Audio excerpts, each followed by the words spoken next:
देश दुनिया की सारी बड़ी खबरें आगे सामने मौजूद हो चले हैं। सबसे पहले सबसे बड़ी घटना को बताएंगे, जहां पर राहुल गांधी के आने के बाद से केरल का चुनाव एक तरफा यूडीएफ यानी कांग्रेस पार्टी गठबंधन की ओर तेजी से शिफ्ट होने लगा है। दोस्तों यहां तक कि राहुल गांधी के एक आरोप का ना तो वामपंथियों के पास है जवाब, ना तो भाजपा वालों के पास है जवाब। दोस्तों यहां तक कि नरेंद्र मोदी और फिल्मों की बातें करने लगे हैं केरल के अंदर। बताएंगे किस तरीके से कांग्रेस पार्टी का कैंपेन जबरदस्त तरीके से चढ़ा हुआ है दोस्तों, और सामने लेफ्ट पार्टी और बीजेपी दोनों के मिलावट को लेकर जनता में चर्चाएं तेज हो गई है दोस्तों। इसी के साथ में लेफ्ट पार्टी के सबसे बड़े नेताओं में से एक बड़े नेता को राहुल गांधी ने अचानक से अपने मंच पर लाकर खड़ा कर दिया और वाम मोर्चा और संघ परिवार के बीच के सांठगांठ को एक बार फिर से एक्सपोज किया गया है। दोस्तों बताएंगे डिटेल में क्या है पूरा मामला, जिसके बाद राहुल गांधी के चुनावी कैंपेन के कारण चुनाव में कांग्रेस पार्टी को और यूडीएफ गठबंधन को भारी समर्थन मिल रहा है। दोस्तों बताएंगे नए बड़े आंकड़े किस तरीके के आए हैं, और इसी के साथ में जिस सांसद और मंत्री ने बीजेपी को एक सीट जिताकर केरल में दी थी दोस्तों, उसी के खिलाफ मुकदमा दायर कर दिया गया है। बताएंगे कौन से मामले को लेकर ये अपडेट है दोस्तों। वहीं पर कांग्रेस पार्टी अजित पवार के गढ़ से उतारने जा रही है खुद का उम्मीदवार। दोस्तों बताएंगे इसके पीछे क्या है बड़ा कारण, और राघव चड्ढा एक के बाद एक पुराने अपने ट्वीट को डिलीट मारने तक लगे हैं दोस्तों। इसके बाद संकेत मिल रहे हैं कि कौन सी पार्टी में जाने वाले हैं। डिटेल में जानकारी आप तक पहुंचाएंगे, एक एक करके चलेंगे आज की सारी बड़ी खबरों की तरफ दोस्तों। लेकिन उससे पहले अगर आप भी मानते हैं कि केरला डंके की चोट पर कांग्रेस पार्टी और यूडीएफ गठबंधन के खाते में जाएगा, तो इस वीडियो को लाइक करके लाल बटन दबाकर चैनल को सब्सक्राइब करके बेल आइकन दबाकर कमेंट बॉक्स अपनी राय जरूर लेकर बताएगा दोस्तों। चलते हैं सबसे पहले सबसे बड़ी ब्रेकिंग न्यूज अपडेट की तरफ, जहां पर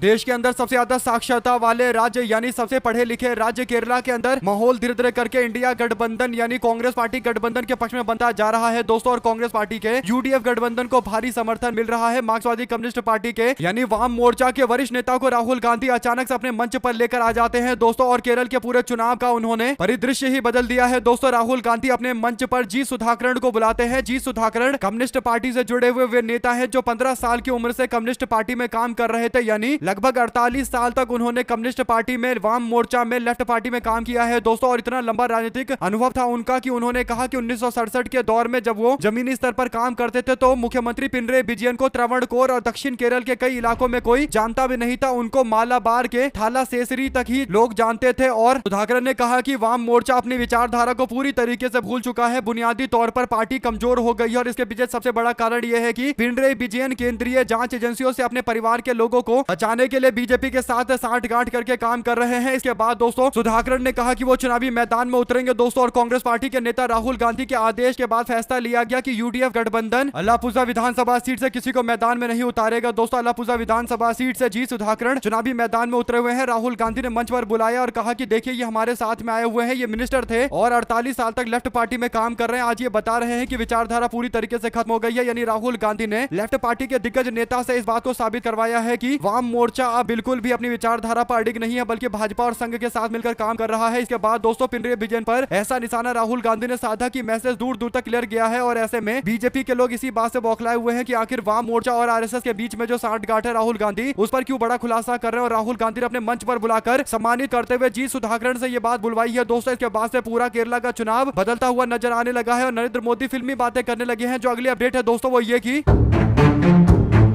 राहुल गांधी के केरल चुनाव प्रचार का जबरदस्त असर देखने को मिल रहा है दोस्तों। यूडीएफ गठबंधन जो पहले बहुमत का आंकड़ा 70 हासिल करने के लिए संघर्ष कर रहा था, आज उसका आंकड़ा मिनिमम 77 और मैक्सिमम 81 तक पहुंच रहा है। लोक पोल ओपिनियन पोल ने जो दावा किया है दोस्तों, उनका मानना है कि उन्होंने 14 मार्च से 31 मार्च तक अपना सर्वे कराया है, और तकरीबन 36,400 लोगों से सवाल पूछा गया है, जिसका जवाब जो इकट्ठा किया गया तो पता चला कि 42% से 44% वोट यूडीएफ गठबंधन को मिलेगा। यानी कांग्रेस गठबंधन बहुमत का आंकड़ा 70 से ऊपर जा रही है दोस्तों। 77 सीटें कांग्रेस पार्टी को मिनिमम यानी कम से कम मिलेगा, और 81 सीटें कांग्रेस मैक्सिमम पहुंचने वाली है। और एलडीएफ यानी लेफ्ट पार्टी को 58 से 62 सीटें मिल सकती है दोस्तों। लेफ्ट गठबंधन इतने पर आकर सिमटने जा रहा है, जबकि भारतीय जनता पार्टी पूरे चुनाव में एक के बाद एक ताबड़तोड़ रैलियां नरेंद्र मोदी और अमित शाह की करवा रही है। लेकिन हकीकत यह है कि एनडीए गठबंधन 1 से 2 सीटें ही हासिल कर पाएगा दोस्तों। लेकिन केरला में बीजेपी के चुनाव लड़ने का एक फायदा कांग्रेस पार्टी को हो रहा है कि राहुल गांधी खुलकर आरएसएस और लेफ्ट पार्टी के बीच में जो सांठगांठ है उसे लेकर खुलकर बोल रहे हैं दोस्तों। इससे मोदी और तमाम नेता बुरी तरीके से चुनाव में फंस चुके हैं। और इसके बाद अब केरल में अगर जोन वाइज बात करें दोस्तों, यानी कौन से जोन में किसको फायदा मिल रहा है, तो नॉर्थ जोन में यूडीएफ गठबंधन कांग्रेस पार्टी गठबंधन 28 से 32 सीटें हासिल कर रहा है। सेंट्रल जोन के अंदर यूडीएफ गठबंधन 29 से 33 सीटें इकट्ठा कर रहा है दोस्तों। और साउथ जोन के अंदर यूडीएफ और एलडीएफ में बराबर बराबर का मुकाबला चल रहा है। लेकिन यहाँ पर राहुल गांधी की कई और रैलियां कराई जाएंगी, तो 9 तारीख तक पूरा चुनाव यहाँ शिफ्ट होता हुआ दिखाई देगा। यानी आंकड़ा 100 तक पहुंच सकता है कांग्रेस पार्टी और यूडीएफ गठबंधन का दोस्तों। तेजी के साथ में आंकड़े में बदलाव देखने को मिल रहा है। अगर आप भी मानते हैं कि नरेंद्र मोदी केरल में जितना प्रचार करेंगे उतना नुकसान एलडीएफ गठबंधन यानी वाम मोर्चा को होगा और उतना ही फायदा भारतीय जनता पार्टी को होगा। तो अपनी राय जरूर लिखकर बताएगा दोस्तों। ज्यादा से ज्यादा वीडियो को शेयर कीजिएगा। चलते हैं एक और बड़ी अपडेट की तरफ, जहां पर केरल के अंदर बीजेपी को पता ही नहीं है कि कौन से मुद्दे पर चुनाव प्रचार करना है। दोस्तों नरेंद्र मोदी एक बार फिर से केरल के चुनाव में असली मुद्दे से भटकते हुए नजर आए। जो अपडेट है वो ये की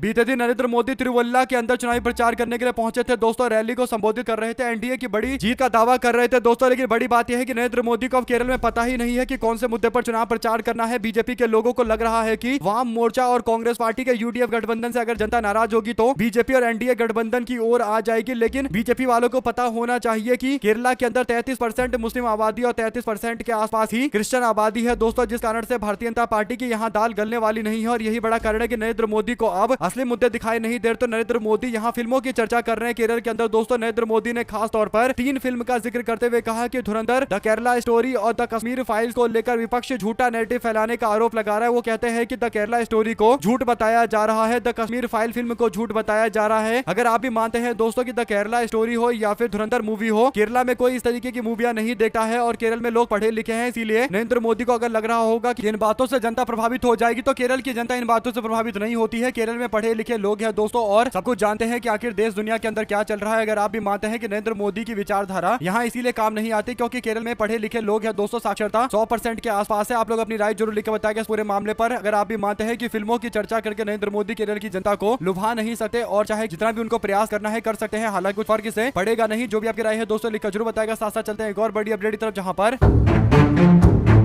केरल में भारतीय जनता पार्टी पूरी ताकत इसलिए लगा रही है दोस्तों क्योंकि लोकसभा चुनाव के अंदर बीजेपी को एक सीट पर जीत मिल गई थी। भारतीय जनता पार्टी के नेता और केंद्रीय राज्य मंत्री सुरेश गोपी को केरल के त्रिशूर लोकसभा सीट पर जीत का मौका मिला था दोस्तों। और इसके पीछे सबसे बड़ा कारण यह था कि वो ऐसे जाने पहचाने चेहरे हैं, यानी जनता के बीच में काफी ज्यादा पॉपुलर है दोस्तों, क्योंकि एक एक्टर है और मलयालम फिल्मों में काम करते हैं। तो आम जनता इनको सपोर्ट करती है। भाजपा ने इनको टिकट दिया और इन्होंने बीजेपी का टिकट ले भी लिया। उसके बाद इनको त्रिशूर से जीत मिल गई। तो बीजेपी को लग रहा है कि ये भाजपा के कारण केरल में इनको जीत मिली है, लेकिन हकीकत यह है कि अपने दम पर सुरेश गोपी जीते हैं। लेकिन अब केरल हाईकोर्ट ने एक बड़ा फैसला सुनाया है दोस्तों। एक चुनावी याचिका को चुनौती देने वाली उनकी याचिका को खारिज कर दिया गया है, यानी त्रिशूर से चुनाव जीते बीजेपी के एकमात्र सांसद केरला के सांसद राज्य मंत्री सुरेश गोपी के चुनाव को लेकर भी सवाल खड़े होने लगे हैं दोस्तों। और उनके संसदीय सीट से चुने जाने का विरोध करते हुए याचिका कोर्ट में दिया गया। तो उस याचिका का विरोध करते हुए राज्य मंत्री अपनी याचिका दाखिल करते हैं, लेकिन कोर्ट ने कहा कि आपके याचिका का कोई मतलब नहीं है और याचिका को खारिज कर दिया गया दोस्तों। इसका सीधा मतलब यह है कि त्रिशूर से चुनाव जीते बीजेपी के नेता के खिलाफ कोर्ट के अंदर मामला चलेगा। आप लोग इस पर अपनी राय जरूर लिखकर बताएगा दोस्तों। ज्यादा से ज्यादा वीडियो को शेयर कीजिएगा। साथ साथ चलते हैं एक और बिग न्यूज अपडेट की तरफ, जहां पर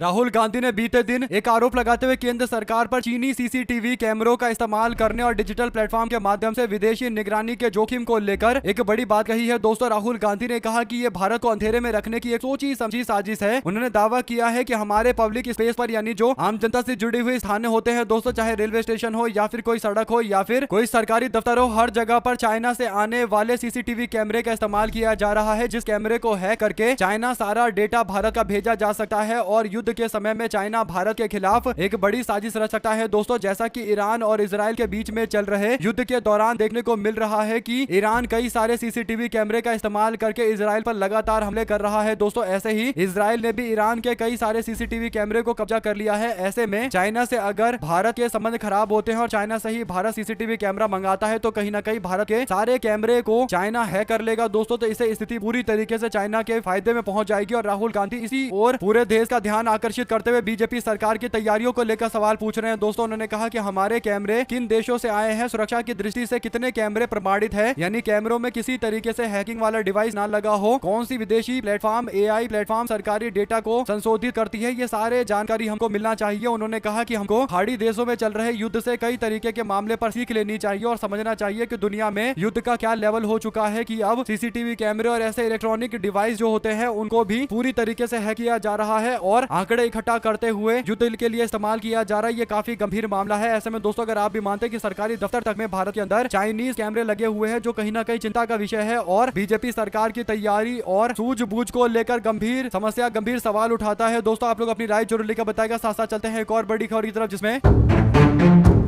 महाराष्ट्र की सियासत का केंद्र माने जाने वाले बारामती के अंदर एक बार फिर से चुनावी दंगल देखने को मिल रहा है। दोस्तों चुनावी बिसात भी चुकी है क्योंकि उपचुनाव होने वाले हैं। उप मुख्यमंत्री अजित पवार की मौत के बाद यहां पर चुनाव हो रहे हैं और सीट खाली हुई है दोस्तों, इसीलिए उनकी पत्नी और राज्य की उप मुख्यमंत्री सुनेत्रा पवार बारामती से चुनावी मैदान में उतरेंगी। लेकिन उनको लग रहा था कि उनके सामने कोई उम्मीदवार नहीं उतरेगा और वो निर्विरोध चुनकर चली जाएंगी, लेकिन कांग्रेस ने फैसला लिया है कि वो सुनेत्रा पवार के खिलाफ चुनावी मैदान में अपना उम्मीदवार उतारेंगे। और बड़ी बात यह है कि कांग्रेस पार्टी अमूमन बारामती से चुनाव नहीं लड़ती दोस्तों, इसके बावजूद कांग्रेस ने यहां से चुनाव लड़ने का फैसला लिया है। इसका सबसे बड़ा कारण जो हो सकता है वो ये कि सुनेत्रा पवार अजित पवार के आकस्मिक निधन के बाद उनके हादसे की जांच की मांग करने के लिए कोई बड़ा कदम नहीं उठा रही है, भाजपा सरकार पर दबाव नहीं बना रही और कहीं कोई एफआईआर दर्ज नहीं करवा रही कि कोई सख्त कार्रवाई की जाए, विमान कंपनी के खिलाफ ही कार्रवाई की जाए, क्योंकि विमान कंपनी के टीडीपी से तार जुड़ते हुए नजर आ रहे हैं और टीडीपी भारतीय जनता पार्टी के साथ मिलकर केंद्र में सरकार चला रही है दोस्तों। बल्कि सिविल एविएशन मिनिस्ट्री भी भारतीय जनता पार्टी की सरकार में टीडीपी पार्टी के पास में है। ऐसे में तेलुगु देशम पार्टी और अजित पवार के हादसे में इस्तेमाल किए गए विमान की कंपनी के बीच में काफी साठगांठ है दोस्तों, और इसी जांच को लेकर रोहित पवार जगह जगह ठोकरे खा रहे हैं, अलग अलग थाने में जा रहे हैं एफआईआर दर्ज करवाने के लिए। लेकिन ऐसा लग रहा है कि महाराष्ट्र के अंदर हर जगह बोल दिया गया है कि कहीं कोई इस मामले पर एफआईआर दर्ज नहीं करेगा। इसके बाद राहुल गांधी से रोहित पवार ने मुलाकात की थी दोस्तों, और कांग्रेस ने फैसला लिया है कि जब सुनेत्रा पवार अपने पति अजित पवार की मौत के मामले को लेकर जांच पड़ताल की मांग नहीं कर रही और भाजपा सरकार से सवाल नहीं पूछ रही, तो फिर सुनेत्रा पवार को सपोर्ट करके क्या फायदा है। और इसीलिए कांग्रेस पार्टी अपना उम्मीदवार उतारने का फैसला ले रही है। अगर आप भी मानते हैं एकदम सही फैसला है, निर्विरोध नहीं जीतने दिया जाना चाहिए सुनेत्रा पवार को, जो भारतीय जनता पार्टी के साथ गठबंधन में सरकार चला रही है दोस्तों। और वैसे भी अगर बीजेपी की साथ ही है, बीजेपी के गठबंधन के लोग हैं, तो फिर कांग्रेस के खिलाफ है, ये सीधी सी बात। और वैसे भी कांग्रेस पार्टी ने चुनाव लड़ने का फैसला लिया है तो बिना शरद पवार और रोहित पवार को पूछे तो लिया नहीं होगा। इसके पीछे कुछ ना कुछ बड़ी चाल चल रही है दोस्तों। आप लोग की जो भी राय हो लिखकर जरूर बताएगा। साथ साथ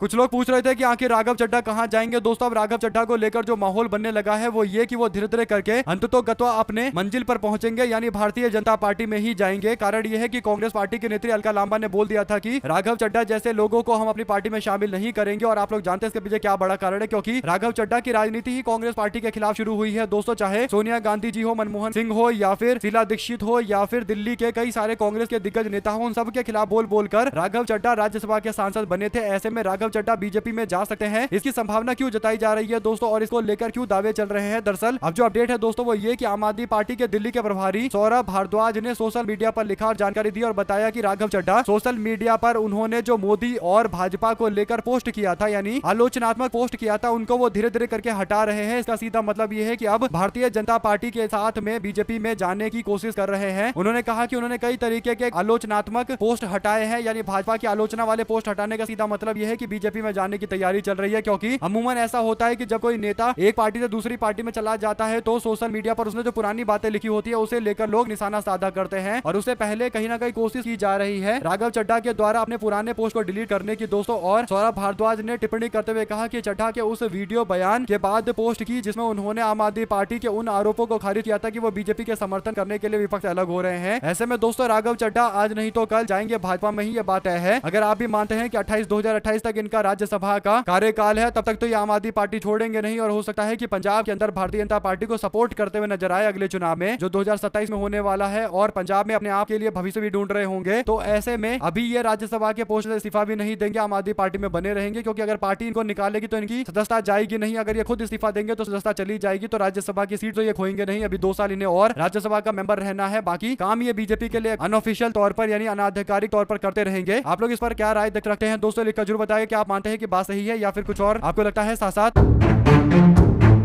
ममता बनर्जी ने हुंकार भरते हुए कहा है कि हम लोग पहले पश्चिम बंगाल के अंदर चुनाव जीतेंगे, उसके बाद हमारा लक्ष्य होगा दिल्ली से भाजपा को उखाड़कर फेंकना। उन्होंने कहा कि हमारा बंगाल के बाद जो टारगेट होगा वो दिल्ली होगा, और दिल्ली की तैयारी हम लोगों ने कर दी, हम दिल्ली कूच करेंगे और दिल्ली की तख्त को इस बार हिलाएंगे, यानी इस बार भारतीय जनता पार्टी को दिल्ली की सत्ता से उखाड़ फेंकेंगे। ममता बनर्जी का ये जो दावा है दोस्तों, इसके पीछे उनका पूरा कॉन्फिडेंस ये है कि वो पश्चिम बंगाल के अंदर एक बार फिर से चुनावी मैदान में उतरी है और जीत कर आएंगी, और बंपर जीत कर आएंगी। इस बार भी उनका रिकॉर्ड बनेगा और वो 177 से ज्यादा सीटें जीतेंगी, जो भारतीय जनता पार्टी पिछली बार 70 सीटों पर पहुंच गई थी। इस बार बीजेपी को वापस से 20 के आंकड़े के अंदर लपेटा जाएगा। ऐसे में दोस्तों ममता बनर्जी अगर ये चुनाव जीत जाती है तो वो देश के अंदर एक बहुत बड़ी नेत्री बनकर उभरेंगी, इसमें कोई दो राय नहीं है। अगर आप भी मानते हैं कि ममता बनर्जी ये चौथा चुनाव अगर जीत गई तो ये समीकरण पूरे देश के अंदर बदलेंगे दोस्तों। कहीं ना कहीं इंडिया गठबंधन के अंदर भी ममता बनर्जी अपनी दावेदारी को और ज्यादा तीखे तरीके से आगे बढ़ाएंगी। ऐसे में देखना ये होगा कि आगे आने वाले दिनों के अंदर क्या होता है। लेकिन एक चीज तय है दोस्तों की ममता बनर्जी पहले बंगाल जीतने की कोशिश कर रही है, उसके बाद देश को लेकर अपनी नई रणनीति बनाते हुए नजर आएंगे। आप लोग अपनी राय जरूर लेकर ज्यादा से ज्यादा वीडियो को शेयर कीजिएगा। दोस्तों चलते हैं एक और बिग न्यूज अपडेट की तरफ, जहां पर भारतीय जनता पार्टी के नेता सतवीर कौर पंजाब के अंदर बीजेपी से अलग होकर कांग्रेस पार्टी में शामिल हो गए हैं। दोस्तों जो अपडेट है वो ये कि भाजपा के तेज तर्रार नेता सतवीर कौर अपने समर्थकों के साथ तरनजीत सिंह टोनी के नेतृत्व में कांग्रेस पार्टी में शामिल हो गए हैं। दोस्तों पार्टी ने नए सदस्यों का स्वागत करते हुए कहा कि टोनी ने भारतीय राष्ट्रीय कांग्रेस की समृद्ध विरासत और समावेशी विचारधारा की प्रशंसा की है और हमारी पार्टी में जुड़ना चाहते हैं, हमारी पार्टी को मजबूत करना चाहते हैं। हम उनका स्वागत करते हैं, संगठन में उनको आगे बढ़ाया जाएगा और वो संगठन के लिए काम करेंगे, विचारधारा के प्रति समर्पित है, ऐसा उन्होंने दावा किया है। तो अब पार्टी में शामिल कराया गया है। दोस्तों अब देखते हैं किस तरीके से कांग्रेस पार्टी के लिए काम करेंगे दोस्तों। और वैसे भी सिख समुदाय के नेताओं को पता है कि भारतीय जनता पार्टी में रहकर कुछ खास भविष्य है नहीं। साथ साथ असम के मुख्यमंत्री हिमंता बिस्वा शर्मा तीसरी बार जीत को लेकर बड़े बड़े दावे जरूर कर रहे हैं दोस्तों, लेकिन उनके विधानसभा क्षेत्र से इस बार कांग्रेस पार्टी ने कुकी चौधरी को मैदान में उतार दिया है, जो स्थानीय महिला नेत्री हैं, जिन्होंने पूरी तरीके से हिमंता बिस्वा शर्मा के होश उड़ा रखे हैं दोस्तों। और मनमाफिक डिलिमिटेशन के बाद चुनाव के पहले 10,000 रुपए देने के बावजूद भारतीय जनता पार्टी के असम के मुख्यमंत्री हिमंता बिस्वा शर्मा बार बार अपनी विधानसभा के अंदर प्रचार करने के लिए आ रहे हैं दोस्तों। अब तक लगातार 4 बार अपने विधानसभा का दौरा कर चुके हैं। एक 26 वर्षीय कांग्रेस पार्टी की महिला नेत्री कुकी चौधरी ने बुरी तरीके से इनको परेशान कर रखा है और कुकी चौधरी स्थानीय महिला नेत्री हैं दोस्तों, तो उनको जनता का समर्थन मिल रहा है। और इसी बात से कहीं ना कहीं बीजेपी के नेता हिमंता बिस्वा शर्मा डर रहे हैं कि उनके खिलाफ कोई ऐसा माहौल ना हो कि उनके क्षेत्र से वो चुनाव हार जाए। अगर अपने क्षेत्र से चुनाव हार गए हिमंता बिस्वा शर्मा तो इनको मुख्यमंत्री कौन बनाएगा। और इनको मुख्यमंत्री की कुर्सी काफी प्यारी है दोस्तों, इसीलिए बार बार अपने विधानसभा क्षेत्र में आ रहे हैं और बार बार अपने विधानसभा क्षेत्र में आ रहे हैं। इसका मतलब इनको कॉन्फिडेंस नहीं है अपने चुनाव जीतने पर। और इसे पता चलता है कि कांग्रेस पार्टी ने अच्छी रणनीति अपनाई, यहाँ से एक युवा नेत्री कुकी चौधरी को मैदान में उतार दिया गया। साथ साथ चलते हैं एक और अपडेट तो दोस्तों, जिसमें आम आदमी पार्टी के राज्यसभा के सांसद राघव चड्ढा को उप नेता के पोस्ट से अचानक से आम आदमी पार्टी ने हटा दिया और इस फैसले के राजनीतिक गलियारों में चर्चाएं भी शुरू हो गई है दोस्तों। इस बीच राघव चड्ढा ने इसके जवाब में सोशल मीडिया पर वीडियो पोस्ट किया है, जिस पर उनकी sister in law global star Priyanka Chopra ने कमेंट करते हुए समर्थन जताया है दोस्तों। प्रियंका गांधी ने इमोजी शेयर करते हुए राघव चड्ढा का हौसला बढ़ाया है। तो अब प्रियंका चोपड़ा भी खुलकर इस मामले पर अपने जीजा के समर्थन में आ रही है दोस्तों। इस पर आप क्या कहना चाहते हैं एक जरूर बताएगा। साथ साथ भाजपा के नेता और अपने आप को सिंघम बताने वाले के अन्नामलई को बीजेपी ने एकदम अलग थलग कर दिया दोस्तों। और भारतीय जनता पार्टी के कार्यकर्ताओं का भी होश उड़ा दिया गया। बीजेपी के कार्यकर्ताओं को लग रहा था कि भाजपा इनको आगे करेगी, लेकिन भाजपा ने तो इनको लिस्ट में भी जोड़ा नहीं। 27 सीटें बीजेपी को लड़ने के लिए दी गई है, उसमें एक भी उम्मीदवार के तौर पर अन्नामलई का नाम नहीं लिया गया है दोस्तों। इसका सीधा मतलब यह है कि अन्नामलई बीजेपी के लिए अब प्राथमिकता नहीं है। बीजेपी तमिलनाडु में जैसे जैसे सरकार में आना चाहती है और AIADMK के साथ में गठबंधन करना चाहते हैं। और AIADMK ने पहली शर्त ये रखी थी कि अन्नामलई को बीजेपी के अंदर अब कमजोर किया जाए, भाजपा से अलग थलग किया जाए। तो अब इनको अलग थलग किया जा रहा है दोस्तों, यानी एक तरीके से इनकी राजनीतिक बलि चढ़ रही है। पहले बीजेपी का तमिलनाडु में जो थोड़े बहुत 2-4-5% वोट मिले थे वो के अन्नामलई के नाम पर ही मिले थे। और जिस तरीका सोशल मीडिया पर माहौल बनाया गया था दोस्तों, के अन्नामलई को सब जानने लगे थे, लेकिन आज भारतीय जनता पार्टी ने के अन्नामलई को बलि का बकरा बनाया है दोस्तों। और AIADMK के साथ में गठबंधन बनाने के चक्कर में इनको टिकट तक नहीं दिया गया, यानी इनका घोर अपमान किया गया। यह भाजपा कार्यकर्ताओं के लिए एक मैसेज है कि बीजेपी के नेता मोदी और शाह को अपने मेहनत करने वाले कार्यकर्ताओं की भी कोई फिक्र नहीं होती, उनको जैसे जैसे सत्ता में आना है। साथ साथ चंडीगढ़ स्थित सेक्टर 37 स्थित भाजपा कार्यालय पर हुए ग्रेनेड हमले की गुत्थी पुलिस ने सुलझा ली है दोस्तों। शनिवार को चंडीगढ़ पुलिस और पंजाब पुलिस की काउंटर इंटेलिजेंस विंग ने एक सफल संयुक्त अभियान के तहत हमले में शामिल 5 आरोपियों को गिरफ्तार कर लिया है दोस्तों। पुलिस ने आरोपियों को कब्जे में लिया तो एक हैंड ग्रेनेड और अन्य गोला बारूद भी बरामद किए गए हैं। प्रारंभिक जांच में खुलासा हुआ है कि ये आतंकी मॉड्यूल पाकिस्तान के खुफिया एजेंसी ISI के इशारे पर काम कर रहे थे। भाजपा के दफ्तर के बाहर ग्रेनेड मारा गया था दोस्तों। इसके बाद कांग्रेस पार्टी ने भी चंडीगढ़ के अंदर उनके कार्यालय की सुरक्षा बढ़ाने की मांग की थी। हालांकि भाजपा सरकार के अंदर कहां पर किस तरीके से बम फूट जाए दोस्तों, इसकी कोई गारंटी है नहीं। ग्रेनेड कहां पर कोई मार दे इसकी भी कोई गारंटी नहीं है। और ये कहीं ना कहीं भारतीय जनता पार्टी सरकार में देश की आंतरिक सुरक्षा इतनी कमजोर है दोस्तों कि लाल किले पर भी लोग घूमने के लिए जाते हैं तो उनको गारंटी नहीं है कि आसपास बम नहीं फूटेगा। सोचिए दिल्ली जैसा प्राइम लोकेशन, वहां पर लाल किला जैसा प्राइम में भी प्राइम लोकेशन है, वहां पर बम फूट जाते हैं। तो भाजपा सरकार में आप लोग सोच रहे होंगे कि कितनी असुरक्षा है देश के अंदर दोस्तों। खासकर आंतरिक सुरक्षा पूरी तरीके से हवा में ही चल रही है, कुछ अता पता नहीं है कि कहां पर क्या हो हो जाए। आप लोग इस पूरे मामले अपनी राय जरूर लिखकर बताएगा दोस्तों। अगर आप भी मानते हैं कि अमित शाह गृह मंत्री के तौर पर आंतरिक सुरक्षा के मामले पर पूरी तरीके से फेल होते जा रहे हैं और उनका फेलियर का एक पूरा रिकॉर्ड तैयार हो चुका है, तो लिखकर जरूर बताएगा। साथ साथ दोस्तों गलगोटिया यूनिवर्सिटी के बच्चों ने जिस तरीके से नरेंद्र मोदी की रैली में आने पर अटेंडेंस दिए जाने के वादे को लेकर वीडियो बनाया था और खुलासा किया था कि मोदी की रैली में भीड़ जुटाने के लिए गलगोटिया यूनिवर्सिटी के बच्चों को रैली में लाया गया, भर भर कर बसों के अंदर लाया गया ताकि भीड़ बढ़े और इसके एवज में एक अटेंडेंस देने की बात की गई। दोस्तों अब जो अपडेट है वो ये कि लोगों के वीडियो तक डिलीट किए जा रहे हैं, जो सच्चाई बता रहे थे उन लोगों के ही वीडियो डिलीट किए जा रहे। तो अखिलेश यादव ने कहा कि जब आवाज दबाई जाती है तो सरकार गिराई जाती है, यानी समय आ चुका है सरकार गिराने का, तो फिर अब ये लोग आवाज दबाने पर उतर चुके हैं। साथ साथ दोस्तों सोशल मीडिया पर एक तस्वीर शेयर करते हुए लोगों ने कहा कि इस पर अपनी राय दी है। तस्वीर यह है कि बदरुद्दीन अजमल है, उनके साथ में एआईएमआईएम के नेता असदुद्दीन ओवैसी असम में प्रचार करने के लिए पहुंचे हैं, यानी बदरुद्दीन अजमल की पार्टी एआईयूडीएफ का समर्थन करने के लिए हैदराबाद से पहुंचे हैं असदुद्दीन ओवैसी। दोस्तों दोनों एक साथ बैठे हुए दिखाई दे रहे हैं। क्या आपको लगता है कि वापस से एआईयूडीएफ असम के अंदर कुछ बड़ा करेगी दोस्तों? क्या जो 2024 के चुनाव में बुरी तरीके से बदरुद्दीन अजमल लगभग 10 लाख वोटों से हार गए थे, क्या वो अपनी छवि को वापस से सुधार पाएंगे और क्या कांग्रेस के नेता रकीबुल हुसैन के सामने चुनौती पेश कर पाएंगे? ये बड़ा सवाल है। आप लोग की जो भी राय है लिखकर जरूर बताएगा। ज्यादा से ज्यादा वीडियो को शेयर कीजिएगा। साथ साथ केरलम के अंदर 339 करोड़पति कैंडिडेट है दोस्तों, 38% पर क्रिमिनल केस दर्ज है और 5 साल से आंकड़े अगर मिलाएंगे तो 48% करोड़पति उम्मीदवार बढ़ गए हैं, 54% प्रत्याशी ग्रेजुएट तक नहीं है। तो ये है पूरा आंकड़ा दोस्तों। अगर आप लोग को ये खबर अच्छी लगी हो तो इस वीडियो को लाइक करके लाल बटन दबाकर चैनल को सब्सक्राइब करके बेल आइकन दबाकर कमेंट बॉक्स में अपनी राय जरूर लिखकर बताएगा। बहुत